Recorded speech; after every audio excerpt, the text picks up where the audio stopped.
The numbers on my phone screen glowed at 2:17 a.m. when I found her. My sister Melody collapsed against my apartment door, makeup smeared with tears, clutching a crumpled envelope in her trembling hands. The worst part wasn't that she was supposed to be in pre-op prep right now, 12 hours before the kidney transplant that would save her life. The worst part was what she whispered when I pulled her inside. "I can't let you do this. Not after what I found out." That envelope contained 7 pages that would make me cancel a surgery 3 years in the making. And I'd do it again.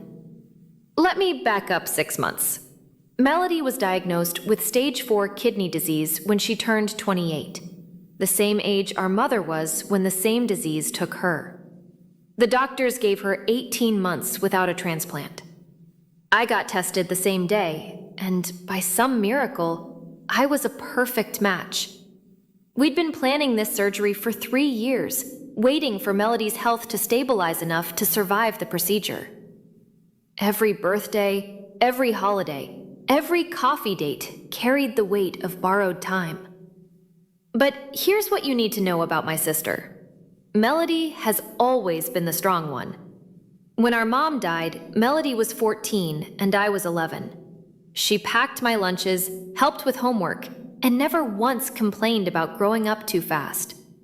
She'd worked 3 jobs to put herself through nursing school, while I got scholarships for engineering. She met her fiancé, Troy, 2 years ago at the hospital where she worked. He was a pharmaceutical sales rep. Charming, successful, always impeccably dressed. Within 6 months, they were engaged. Within a year, he'd convinced her to quit her job. "You're too sick to work those 12-hour shifts," he'd said, all concern and caring. "Let me take care of you." I felt uneasy, but Melody seemed happy. And she was sick. Maybe Troy was right. 3 weeks before the scheduled surgery, I noticed Melody had stopped answering my calls. When she did respond, her texts were brief, apologetic. "Troy thinks I need rest before the surgery. No visitors." My best friend Keiko, a social worker, had raised an eyebrow when I mentioned it over lunch. "That's isolation," she'd said quietly. "Classic control tactic. Have you seen her in person lately?" I hadn't. Not in 42 days. That afternoon, I drove to the house Melody shared with Troy, a sleek townhouse his income afforded. When she opened the door, I barely recognized her. She'd lost weight she couldn't afford to lose. Her clothes hung loose. Dark circles shadowed her eyes. "Are you okay?" I asked. "Fine, just tired." Her smile didn't reach her eyes. "You shouldn't be here. Troy will be home soon, and he's been stressed about work." "I'm your sister. I'm giving you my kidney in 3 weeks. I think I'm allowed to visit." Something flickered across her face. Fear, maybe, or shame. "Of course, I'm sorry. I don't want to cause problems." Problems. The word lodged in my chest like a stone. I started paying attention then. Really paying attention. I created a shared calendar for surgery prep appointments. When Melody missed her pre-op nutrition consultation, Troy texted me.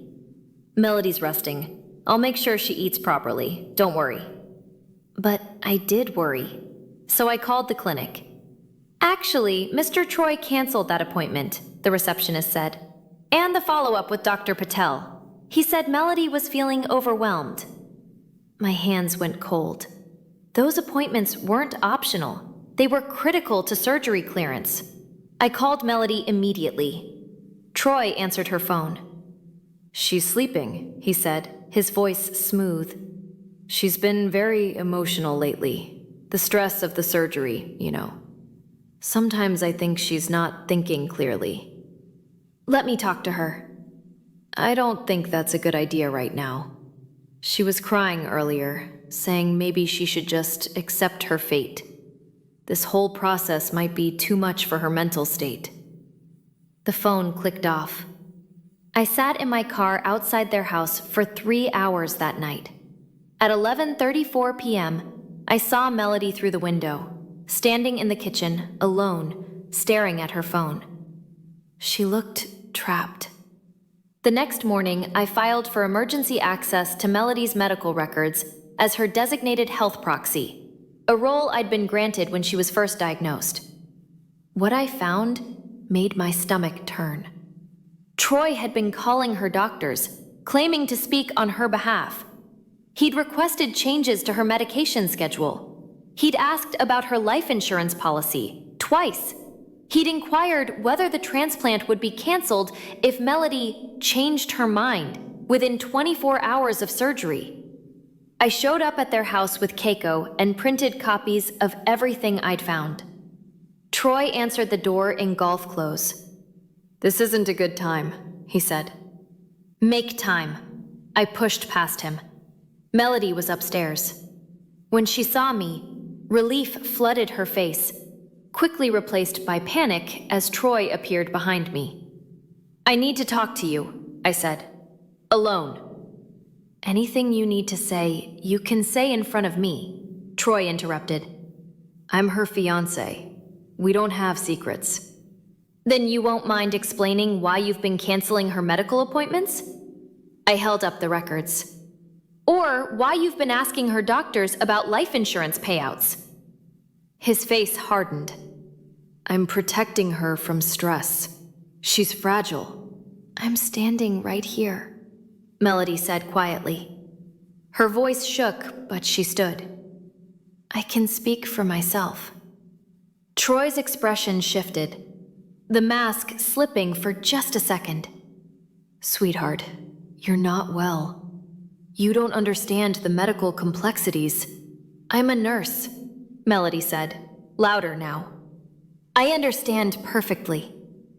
"Former nurse," Troy corrected. And there it was, the edge in his voice, the contempt barely concealed. "You haven't worked in over a year. You're in no condition to make these decisions." Keiko stepped forward, her social worker voice calm and professional. "Melody is a competent adult. She has the right to make her own medical decisions." "Who is this?" Troy turned on her. "Did you bring a stranger into our home?" "I'm leaving," Melody said suddenly. "I'm leaving right now." What happened next happened fast. Troy blocked the bedroom door. "You're being irrational.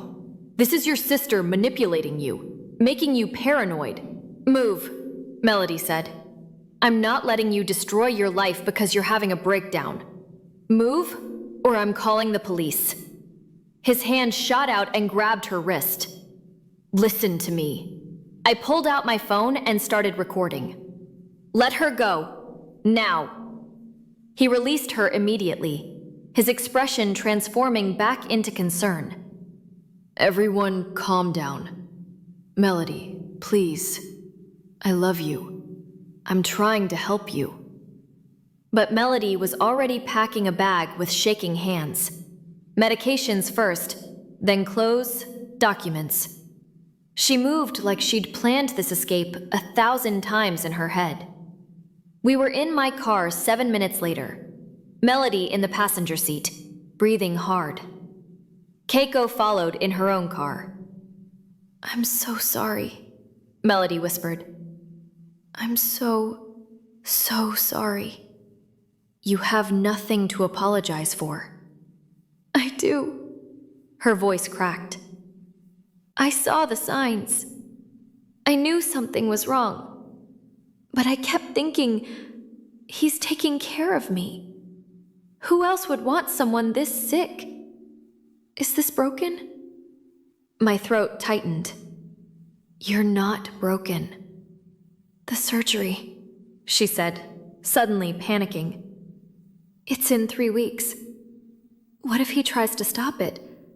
What if he can't stop it. I won't let him." But I was wrong. 2 weeks before surgery, Troy filed a petition with the Transplant Ethics Board.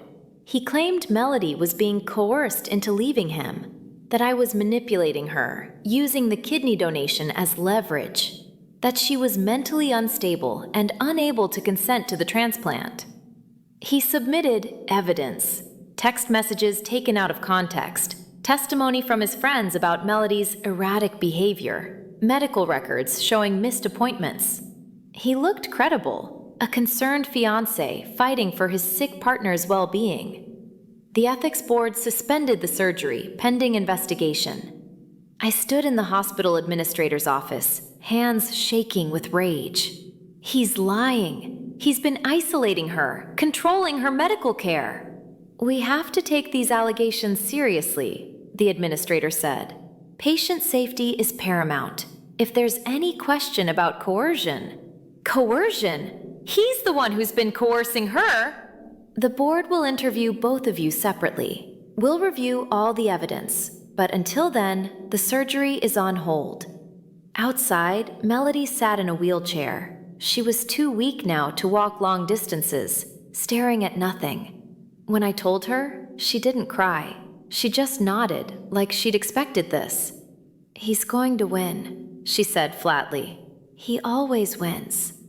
"No, he's not." But the investigation dragged on. Days became weeks.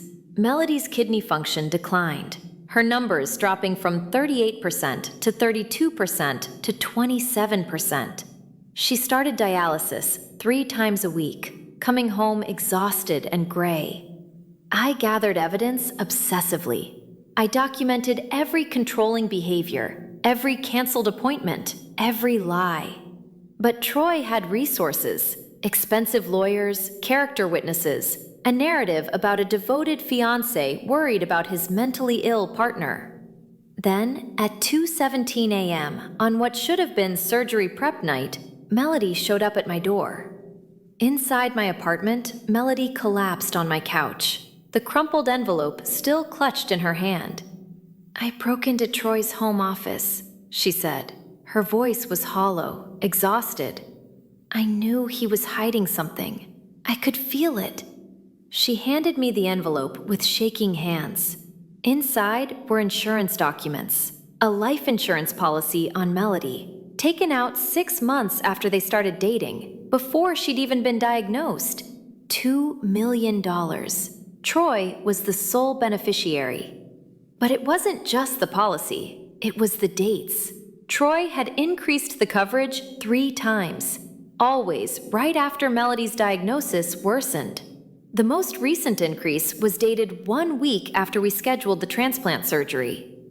There were other documents too, printouts of medical research about kidney transplant rejection rates, highlighted sections about post-surgery complications, handwritten notes in Troy's writing, infection risk highest weeks 2 to 6, immunosuppressants, side effects, and at the bottom of the stack, a document that made my blood run cold. A will Troy had drafted for Melody to sign. Everything, her savings, the small inheritance from our mother, the rights to her nursing license, transferred to him upon her death. "He doesn't want me to get the transplant," Melody whispered. "Or maybe he does. Maybe he wants me to get it, and then—" She couldn't finish.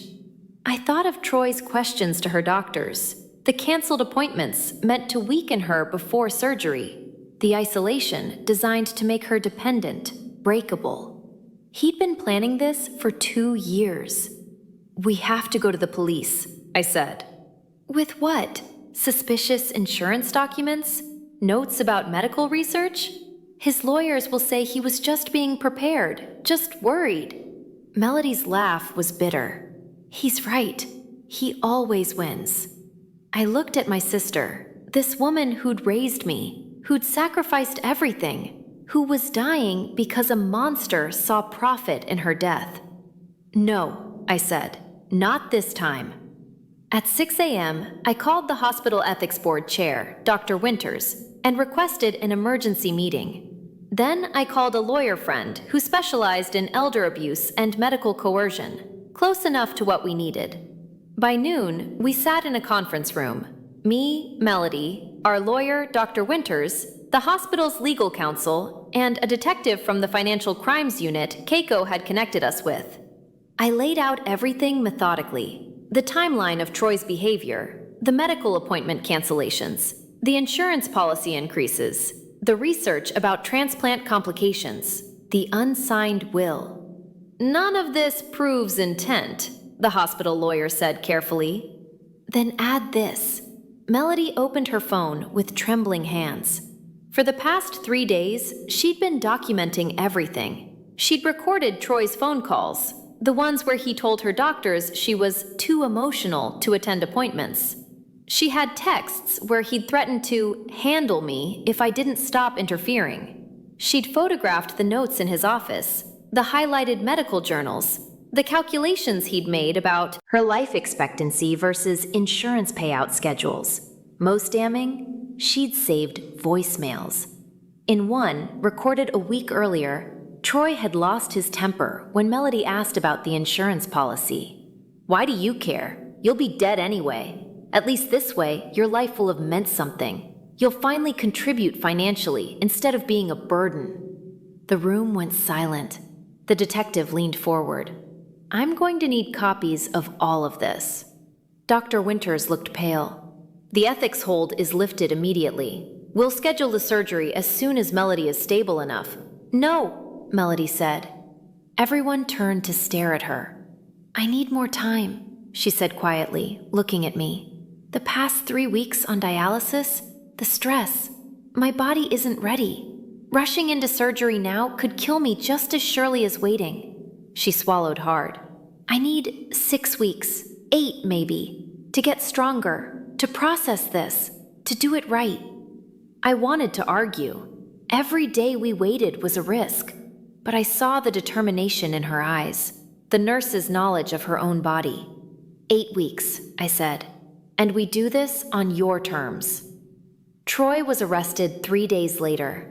The charges included attempted fraud, coercion, and a creative piece of legal work my lawyer friend pushed through. Reckless endangerment for deliberately interfering with life-saving medical care. He made bail, of course. His lawyers immediately launched a media campaign, painting him as a victim of false accusations, a loving fiancé destroyed by paranoid family members. But the evidence was overwhelming. The insurance companies launched their own investigations. Turned out, Melody wasn't Troy's first sick girlfriend. There'd been another woman, 5 years earlier, with the same pattern. That case had been settled quietly, sealed records. But now, investigators were looking deeper. The Transplant Ethics Board issued a formal apology to Melody. Not that it gave her back the month we'd lost. The decline in her health, the trauma of fighting to save her own life. Melody moved into my apartment. We spent 8 weeks rebuilding. Her strength, her confidence, her belief that she deserved to survive. She attended therapy twice a week. She reconnected with nursing friends she'd lost touch with. She started painting again, something she hadn't done since before Troy. The day before surgery, she was sitting at my kitchen table, sketching, when she said, "I keep thinking about what he said, that my life needed to mean something, to contribute financially. He's a sociopath. Nothing he said, no, listen." She set down her charcoal. "He was wrong about the financial part. But he was right that I wanted my life to mean something." She looked up at me. "That's why I'm going through with this surgery. Not for him, not even just for me, but because I deserve to live. I deserve a future, and I'm going to make damn sure other people see the signs I missed." The surgery took 7 hours. I woke up in recovery with my side on fire, and a nurse telling me everything went perfectly. They wheeled me to Melody's room 6 hours later. She was asleep, monitors beeping steadily, color already better in her face. I watched her chest rise and fall. This sister who'd raised me, who'd survived so much. When she opened her eyes, the first thing she said was, "You gave me your kidney." "Yeah, that's pretty dramatic. You collapsed on my doorstep at 2 a.m., and I want to decide with evidence that your fiancé was waiting for you to die. I think we're past worrying about drama." She laughed. actually laughed, and then winced. "Don't make me laugh. Everything hurts. Sorry." We were quiet for a moment. Then Melody said, "Thank you. Not just for this. For seeing me when I couldn't see myself. For not giving up." "Never," I said. "Not on you." 6 months later, Melody stood in front of a room full of nursing students at the teaching hospital where she'd trained. She was part of a new program on recognizing coercive control in medical contexts, how abusers use illness and isolation as weapons, how to spot the signs, how to intervene safely. I sat in the back row, watching her transform her trauma into purpose. The hardest part, she told the students, wasn't the physical illness. It was believing that being sick made me less worthy of love, of respect, of fighting for my own life. That's what abusers count on. That shame, that self-doubt. She touched her side unconsciously, where the transplant scar mirrored mine. But here's what I learned. Surviving isn't enough. We have to believe we deserve to survive. And sometimes, we need people who believe it for us until we can believe it ourselves.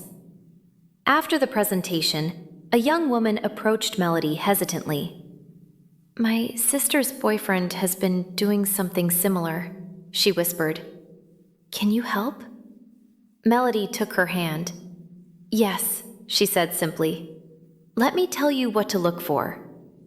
I watched them talk, heads bent together, and thought about that night at 2:17 a.m., the moment that changed everything. Some people save lives by donating organs, but the real gift wasn't the kidney. It was believing that Melody's life was worth saving in the first place, worth fighting for, worth every risk, every confrontation, every moment of doubt. Troy's trial is next month. His lawyers are still trying to settle, to seal the records, to make this disappear. We're not letting that happen, because Melody deserves her story told.